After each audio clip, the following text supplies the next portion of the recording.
मधुर वाणी में आपका स्वागत है। इस युग की पात्र को देख रहे हैं। एक कुम्हार इस पात्र को बड़ी यातना से, बड़ी सावधानी से गढ़ता है। वो ऐसे अग्नि में तप पाता है और इस योग्य बनाता है कि भीषण ताप में यह प्यासों की प्यास बुझा सके। और इस घाट का आरंभ जल से होता है।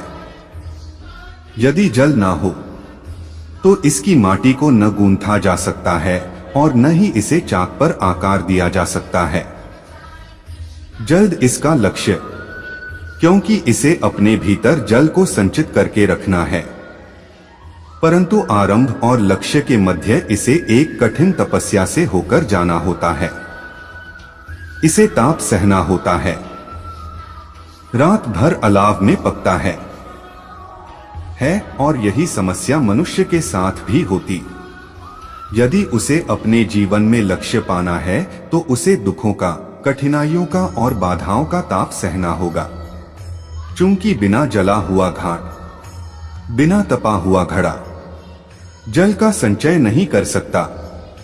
हम सबके जीवन में एक समस्या अवश्य आती है कि किसके समक्ष झुका जाए और किसके समक्ष न झुका जाए।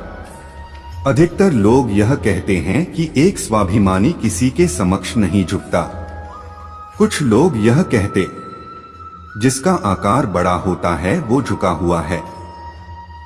विभिन्न मत हैं इस विषय में, परंतु सत्य क्या है? क्या आपने कभी सत्य को जानने का प्रयास किया? विचित्र पहेली है ना?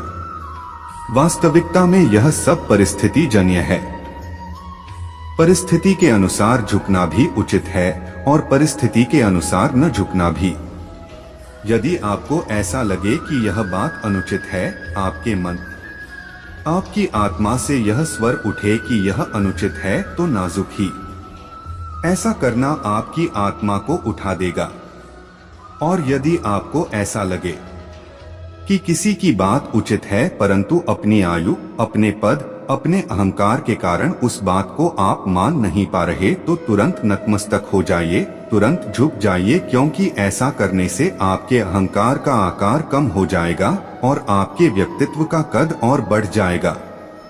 आपने अपने जीवन में कभी तलवार खरीदी है?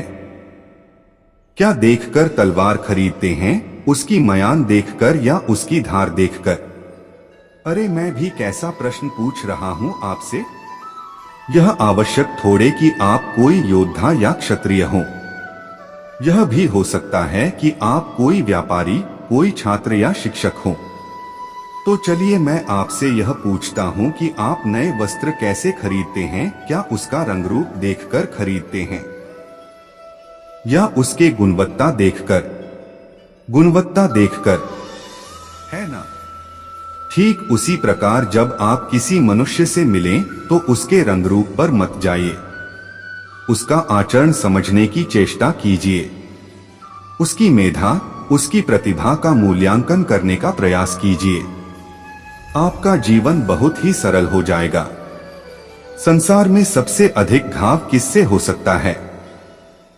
इंद्र के वज्र से या विष्णु के चक्र से या भीम की गदा से या फिर गांडीव के बाण से?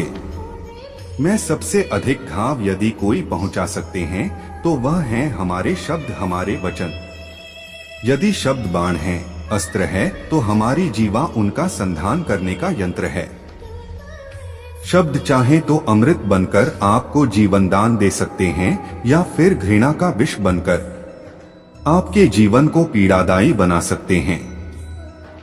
ये शब्द ही हैं जिनके घाव का किसी भी वैद्य के पास कोई उपचार नहीं। इसलिए जो वस्तु जितनी घातक होती वही वस्तु उतनी ही अमूल्य भी होती है और वचन सबसे अमूल्य होते हैं। इसलिए मीठी बोली बोलने का प्रयास कीजिए। अपने हृदय की तुला से तौलकर वचन बोलने का प्रयास कीजिए। मधुर वाणी चैनल को लाइक और सब्सक्राइब करना ना भूले। आप हमेशा खुश रहे हो, मैं भगवान से प्रार्थना करूंगा। जय श्री कृष्णा।